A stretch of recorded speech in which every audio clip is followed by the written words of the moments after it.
어제 말씀을 준비하면서 아침에 나와서 이제 다시 한번 머릿속으로 이렇게 정리하다가 내가 준비한 게 이게 좀 미흡하지 않을까 하는 생각이 언뜻 들었습니다. 준비한 말씀의 내용은 모든 사람들이 화평을 구하고 평안을 바란다. 이제 이렇게 서두에 시작하려고 했는데 가만히 생각해 보니까 화평을 원하지 않는 사람도 있더라고요.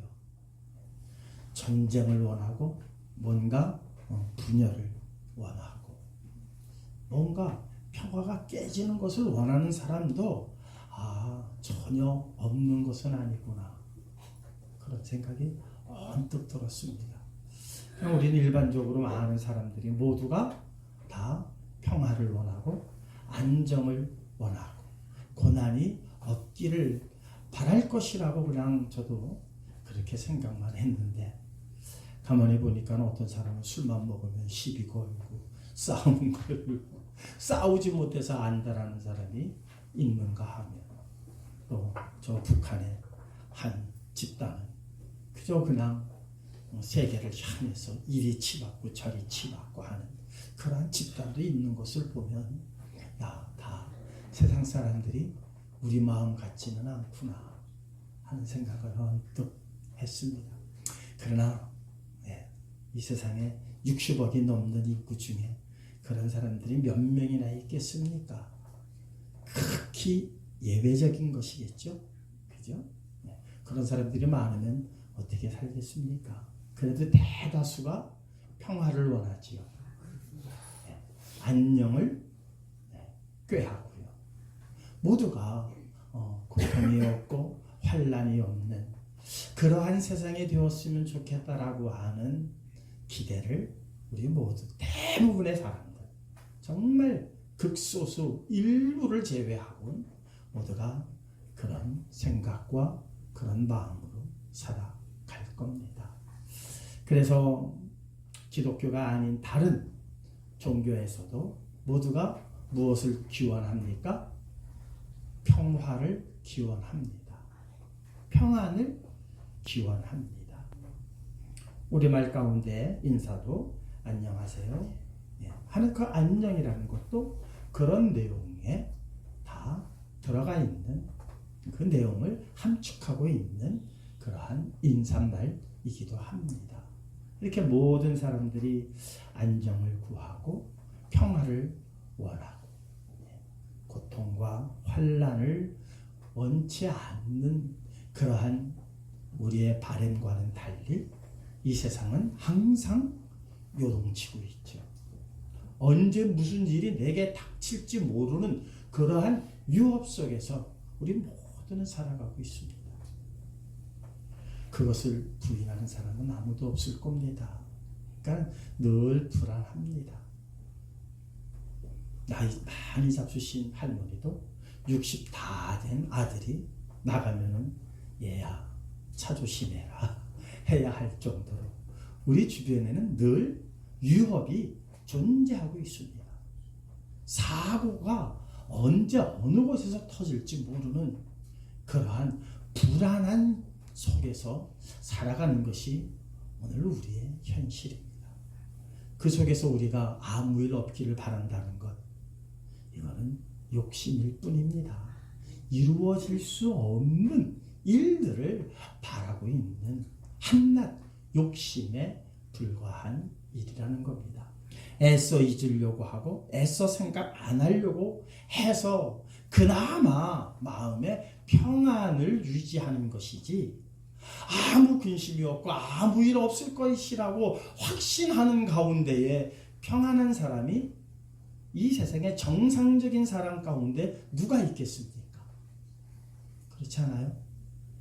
다 주변에 가족들이 있습니다.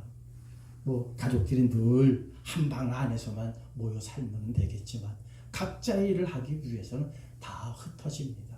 흩어질 때마다 부모들은 다 마음이 신경이 쓰이게 마련입니다. 무슨 일은 없을까? 무슨 일은 나지 않을까? 그래서 애써 생각 안 하려고 하는 것일 뿐이지 늘 부모님들의 마음, 또 자식들도 마찬가지예요. 어머니가 부모님이 어디 가신다 그러면 무사히 잘 다녀오시기를 바라는 그런 마음들 다 동일한 마음입니다. 그 말은 결국 무엇입니까? 이 세상은 절대로 아무 일이 없을 수 있는 세상이 아니라는 것입니다. 그런데 우리가 바라는 평화, 우리가 바라는 평안, 우리가 바라는 평강은 무슨 평강이냐? 아무 일이 없기를 바라는 평강일 뿐이라는 거예요. 그러니 이루어질 수 있는 바람입니까? 아닙니까? 전혀 이루어질 수 없는 바람들을 우리는 바라고 있어요. 오늘 이 시간 함께 하신 우리 성도님들, 이 부분에 대해서 우리 분명히 정립하실 수 있는 시간이 되었으면 좋겠습니다. 오늘 본문에는 뭐라고 말씀하십니까? 여호와 샬롬이라는 그러한 단어가 처음 등장해요. 샬롬이라고 하는 단어 자체는 이 이전에도 많이 등장을 합니다. 그러나 여호와 샬롬이라고 하는 말은 이렇게 그 단어가 붙어서 등장하는 것은 오늘 사사기에 처음 등장하는 말입니다. 이 말씀은 무엇이라고요? 여호와는 평강이시니라, 이런 뜻입니다. 여호와는 무엇이라고요? 평강이시라. 그러니까 하나님을 표현하는 여러 가지 말들 중에 하나예요.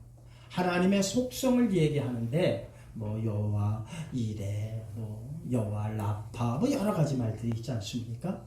그 중에 우리 하나님의 속성 가운데 한 부분이 여호와는 무엇이다? 평강이시다 라는 그런 말입니다. 네, 오늘 이 기드온이라고 하는 사람, 우리가 잘 알죠? 기드온 하면은 뭐가 번쩍 떠오르십니까?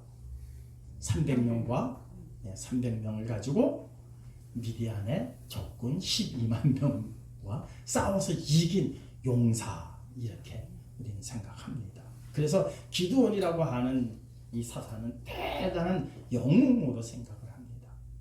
그런데 이 6장 앞에 보면은 내용을 간단하게 요약을 해드리면 이겁니다.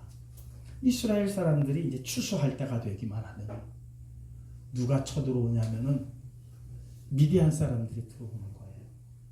그러니까는 이거는 군대도 아니죠. 이건 뭐 강도들이죠. 강도들. 그래서 타작마당에 가가지고 타작하는 것들을 다 빼앗아가 버리는 거예요. 그러니까 이건 완전히 산적들이나 마찬가지죠. 산적들. 바다에 있으면 해적이고 산에 있으면 선적이고, 그런 일반인들이 이런 데 있으면 도둑놈들이에요. 근데 이것이 때를 지어 다니는 거죠. 때를 지어서. 이스라엘 사람들은 방어할 능력이 없습니다. 근데 기드온이라고 하는 사람은 이 방어할 능력이 없고, 이게 매년 이게 한두 번으로 그쳐지는 게 아니라 매년 이 일이 반복되어지는 거예요. 그러니까 열심히 농사 지어서 수확을 거둬도 소용이 없는 거예요. 미디안 사람들이 와가지고 다 뺏어가 버리니까. 그래서 기드온은 무슨 생각을 했느냐 하면, 에이, 저놈들이 모르는 곳에 가서 하자. 그래가지고 숨어서 타작마당을 싹 이렇게 만들었어요. 저놈들이 안 오겠지. 여기는 모르겠지. 우리 영화 가운데도 뭐 그런 영화 있잖아요. 6.25 전쟁 때에도 인민군이 안 들어온 데가 있잖아요. 네? 그런 데가 있죠. 네. 뭐 무슨 영화 뭐 있었는데 갑자기 생각이 안 납니다. 영화 제목이. 그런 곳이 있어요. 그러니까 밖에서는 전쟁이 일어났는데 그 안에 있는 사람들은 전쟁이 일어난지 모르는 거예요. 사실 우리나라가 그랬어요. 1차 대전, 2차 대전, 세계대전이 있었습니다. 근데 우리나라에서는 몰랐어요. 그냥 유럽이 완전히 불바다가 되고 난리가 났음에도 불구하고 이 조선반도에서는 그걸 알아요? 몰라요? 전혀 몰랐습니다. 그런 지형적으로 그런 곳이 있습니다. 기드온이라고 하는 이 사람은 겁쟁이였던 것 같습니다. 그래서 이 사람들이 모르고 들어올 수 없는 이 지역은 발견되지 않을 것 같은 그곳에 타작마당을 정해서 이제 거기서 타작을 하는 거예요. 어떻습니까? 기드원의 마음의 평강입니까? 평강이 아닙니까? 기드원이 지금 원하는 그 평강은 아마 이루었을 겁니다. 왜? 걱정이 없잖아요. 미디안 사람들이 모르는 정말 기가 막힌 곳에 타작마당을 정했으니 아무 일이 없고 그냥 가족들끼리 즐거이 타작해서 그 수확을 우리가 소유할 수 있고 그 거둔 수확을 가지고 1년을 너끈히 살아갈 수 있는 근심과 걱정이 없는 평안, 평강, 화평, 이것이 그 타작마당에 지금 있는 거예요. 근데 여호와의 사자가 그에게 나타났습니다. 그리고 그에게 말합니다. 용사요.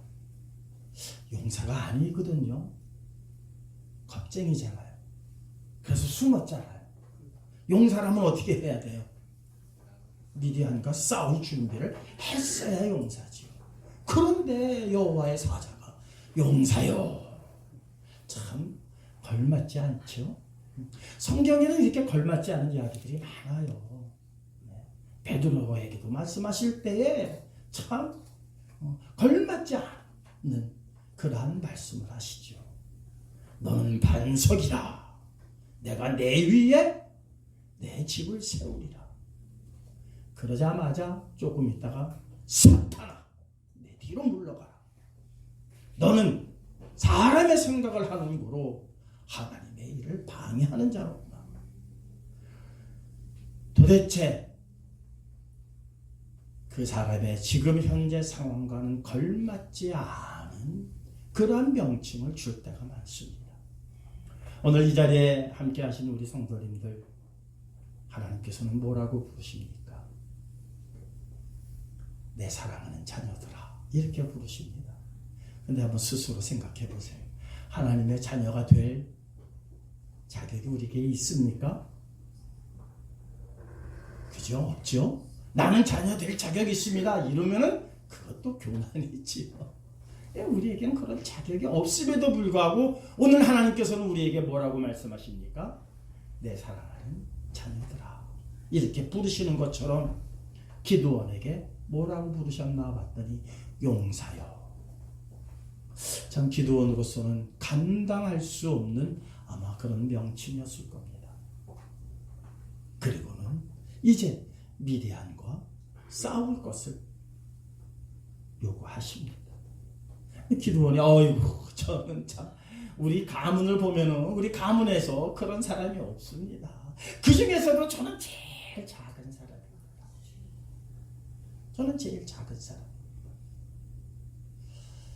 저는 이런 설교할 때마다 오늘 우리 큰 집 식구들이 좀 와 계신데 저희 큰 집하고 저희 집이 있습니다.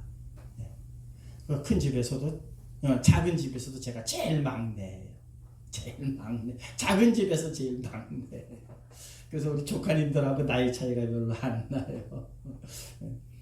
저한테 그러셨다면 아이고 우리 박씨 가문에 제가 작은 집에 제일 막내인데요. 아마 기드원의 말이 그런 얘기예요. 우리 형님들 가운데 정말 대단한 형님들이 많고 누님들도 사촌 누님들도 대단한 누님들이 계십니다. 뭐 자랑이 아니라 그냥 오늘 설교 내용을 하자고 하면은 그렇다는 겁니다. 네, 우리 사촌 또 이쪽 웹 누님은 여전도회 초대 회장을 하셨던 분이기도 하고요. 뭐 그래서 쟁쟁한 분들이 있지만 나에게 나타나신다면은 나는 하나님께 그럴 수뿐이 없어요. 아이고 우리 집안에 우리 쟁쟁한 분들 많지 않습니까? 나는 우리 집안에서 작은 집의 가장 막내입니다. 그렇게 얘기할 수뿐이 없는 아마 기드원의 심정이 그랬을 겁니다. 그런데 여호와의 사자가 요구하십니다. 아이고 그렇다면 내가 그 사람들과 싸워 이길 수 있는 표징을 하나 그러면 보여주시옵소서. 그래서 그 표징 가운데 기드온이 가서 염소새끼 하나를 준비하고 가루 한 네 바를 무교병을 만들고 고기를 소쿠리에 담고 국을 양푼에 담아 상수리 나무 아래 그에게로 가져다가 드리네. 그러니까 사자가 그걸 받고 바위 위에 올려놓으라고 그러고 거기서 국을 거기다가 쏟아 부라고 그럽니다. 그리고 지팡이를 갖다 대매 바위 위에서 불이 나와 그 모든 것들을 살라버리더라.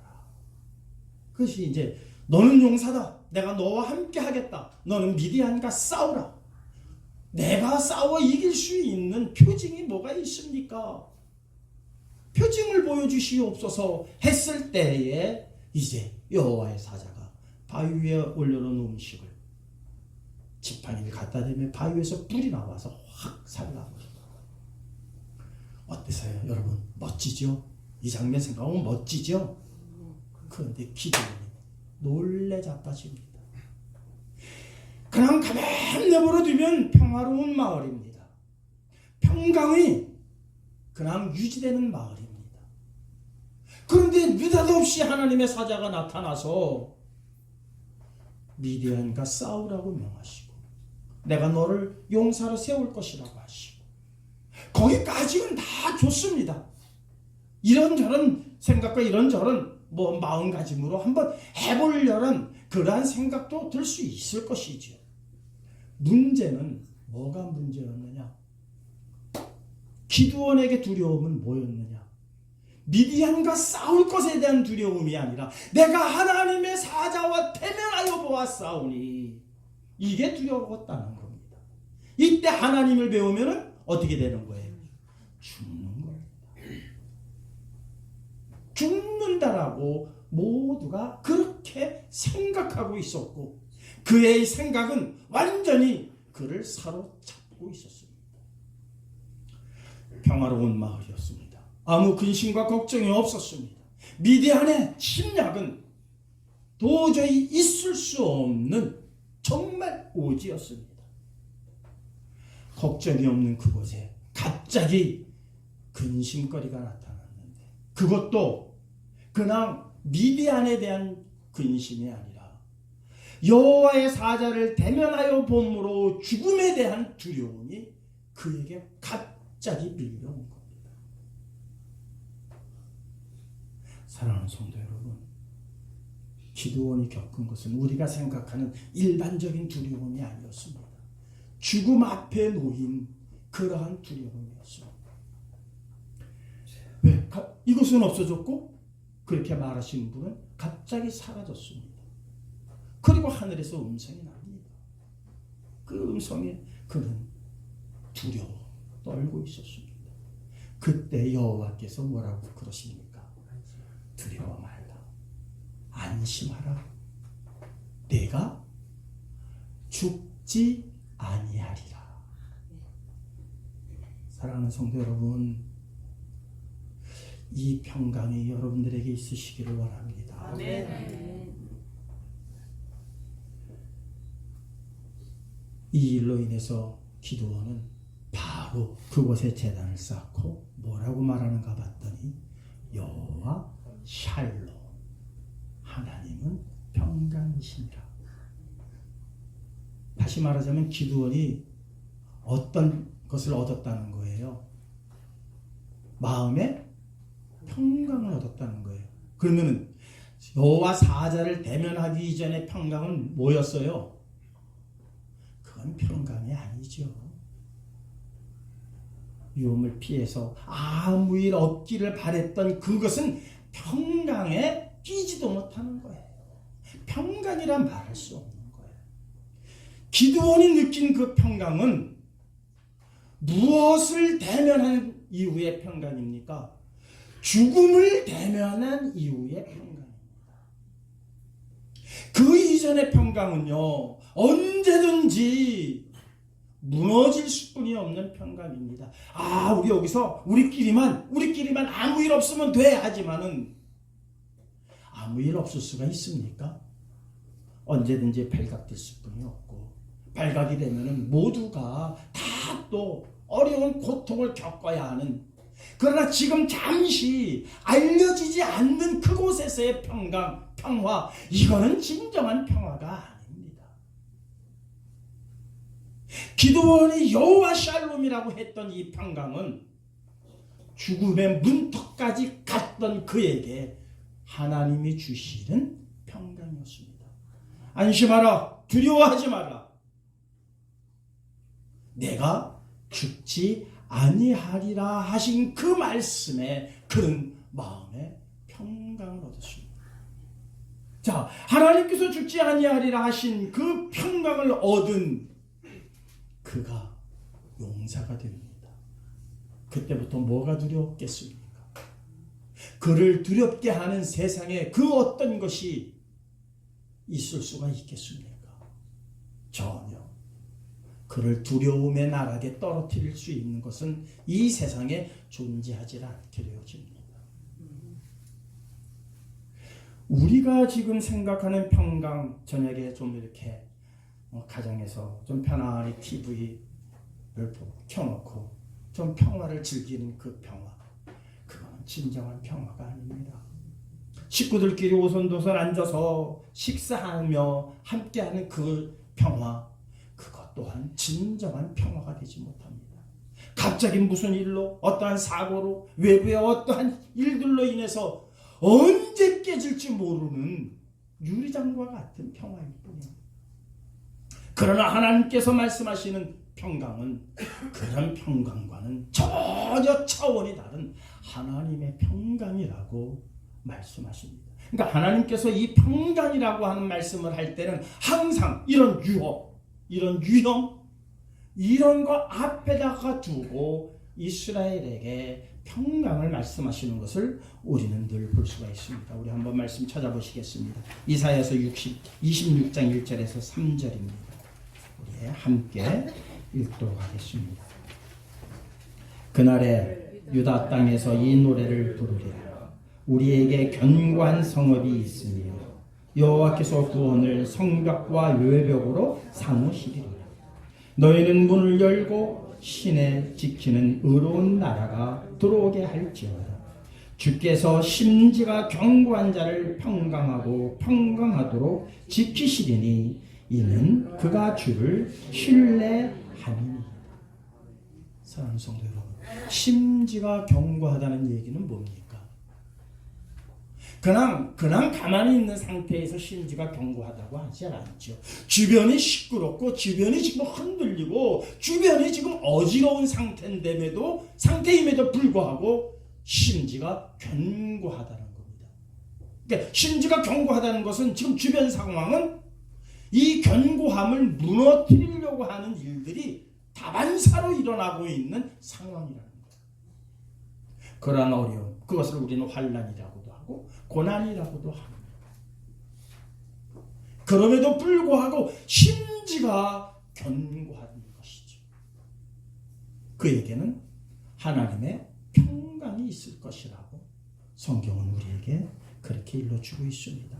우리 예레미야서 29장 11절에서 13절 말씀 한번 읽어보도록 하겠습니다. 여호와의 말씀이니라. 너희를 향한 나의 생각을 내가 아나니 평안이요 재앙이 아니니라.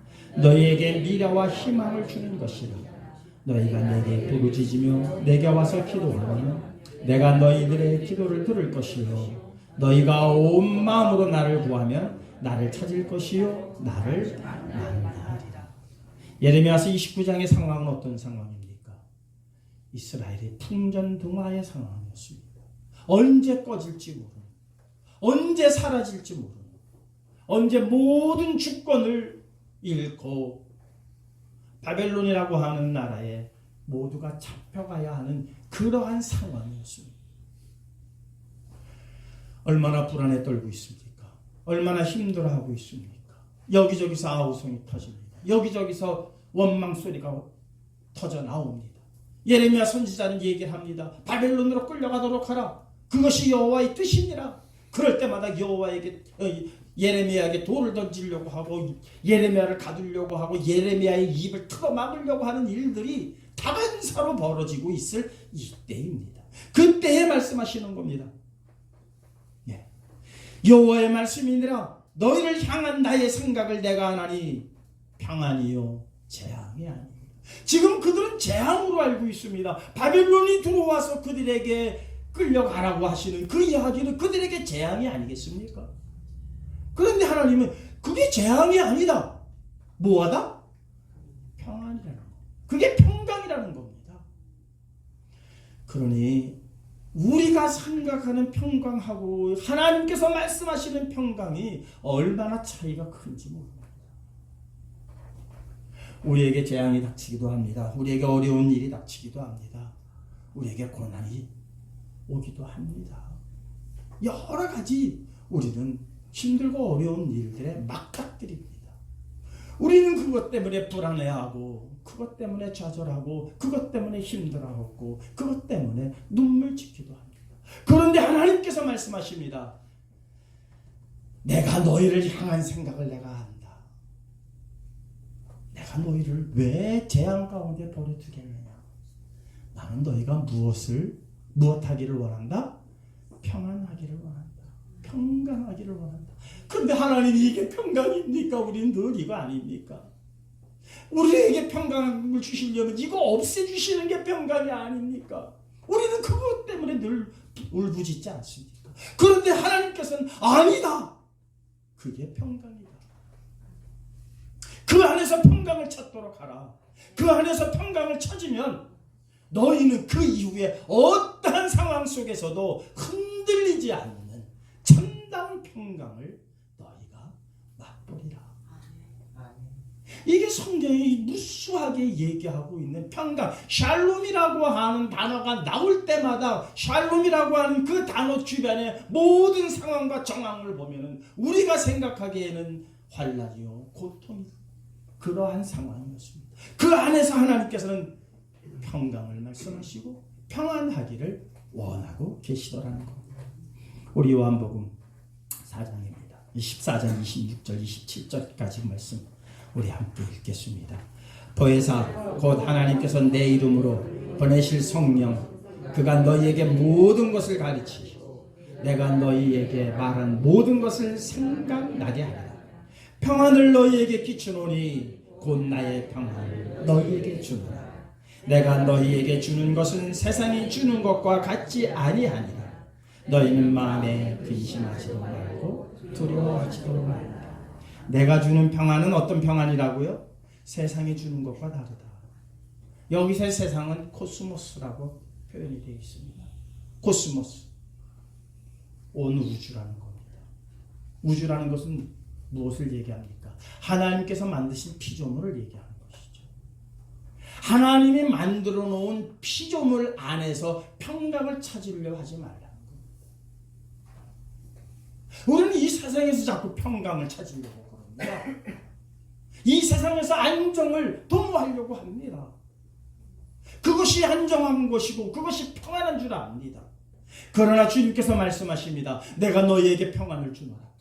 그러나 내가 주는 평안은 세상이 주는 것과 같지 아니하도다. 자, 지금 사사기서의 말씀, 이사야서의 말씀, 예레미야서의 말씀을 보니까는 그런 것 같지 않습니까? 그렇지 않습니까? 그러면 지금까지 우리가 구한 평강은 무엇이었습니까? 세상이 주는 평강을 원하고 있었다는 사실이었습니다. 오늘 이 시간 이후로 우리의 생각은 바뀌어야 합니다.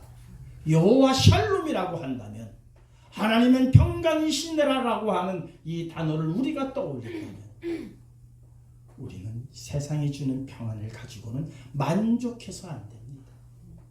우리가 구하고 우리가 갈급해야 하는 평안은 하나님께서 주시는 평안이어야 합니다. 그 평안에 대해서 성경은 이렇게 표현하고 있습니다. 제자들과 예수님이 이제 배를 타고 바다로 건너가고 계셨습니다. 갑자기 풍랑이 일기 시작했습니다. 그때 예수님은 어디 계셨습니까? 뱃잔에서 굴굴 주무시고 계셨습니다. 제자들은 난리가 났습니다. 그 풍랑으로 인해서 우리가 죽게 되었도다, 우리가 죽게 되었도다 난리가 났습니다. 그런데 가서 보니까 예수님은 뭐하고 계세요? 풍랑 속에서 주무시고 계시네요. 잔잔한 바다에서 주무시는 것이 아니라 풍랑 속에서 주무시는 그 예수님.